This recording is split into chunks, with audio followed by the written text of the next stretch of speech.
No की बात जाने दीजिए। वे तो अपनी क्षमता और बुद्धिमत्ता को चोरी, डकैती, ठगी जैसे नीच कर्मों में लगा सकते हैं, पर जिनमें भावना भरी हो, वे अपने साधारण पराक्रम से समय को उलटकर कहीं से कहीं ले जा सकते हैं।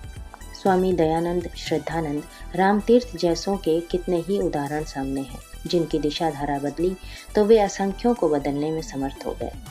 इन दिनों प्रतिभाएं विलासिता में, संग्रह में, अहंकार की पूर्ति में निरत हैं।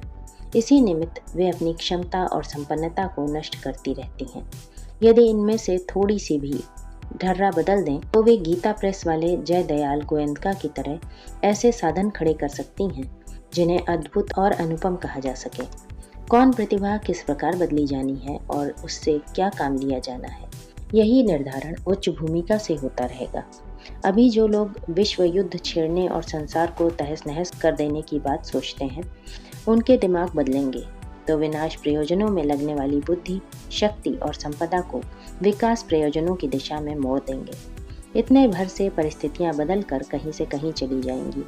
प्रवृत्तियां एवं दिशाएं बदल जाने से मनुष्य के कर्तव्य कुछ से कुछ हो जाते हैं, और जो श्रेय मार्ग पर कदम बढ़ाते हैं उनके पीछे भगवान की शक्ति सहायता के लिए निश्चित रूप से विद्यमान रहती है। बाबा साहब आमटे की तरह वे अपंगों का विश्वविद्यालय, कुष्ठ औषधालय बना सकते हैं। हीरालाल शास्त्री की तरह वनस्थली बालिका विद्यालय खड़े कर सकते हैं। लक्ष्मीबाई की तरह कन्या गुरुकुल खड़े कर सकते हैं। मानवीय बुद्धि की भ्रष्टता ने उसकी गतिविधियों को भ्रष्ट, पापी, अपराधी स्तर का बना दिया है। जो कमाते हैं वो हाथों हाथ अवांछनीय कार्यों में नष्ट हो जाता है। सिर पर बदनामी और पाप का टोकरा ही फूटता है।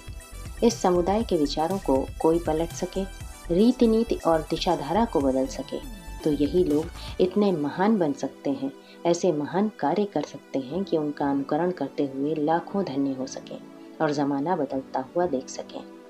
इन दिनों हमारी जो सावित्री साधना चल रही है, उसके माध्यम से जो अदृश्य महाबली उत्पन्न किए जा रहे हैं, वे चुपके चुपके असंख्य अंतःकरणों में घुसेंगे और उनकी अनीति को जुड़ा कर मानेंगे और ऐसे मणिमाणिक्य छोड़ कर आएंगे जिससे वे स्वयं धन्य बन सकें और युग परिवर्तन जो अभी कठिन दिखता है, कल सरल बना सकें।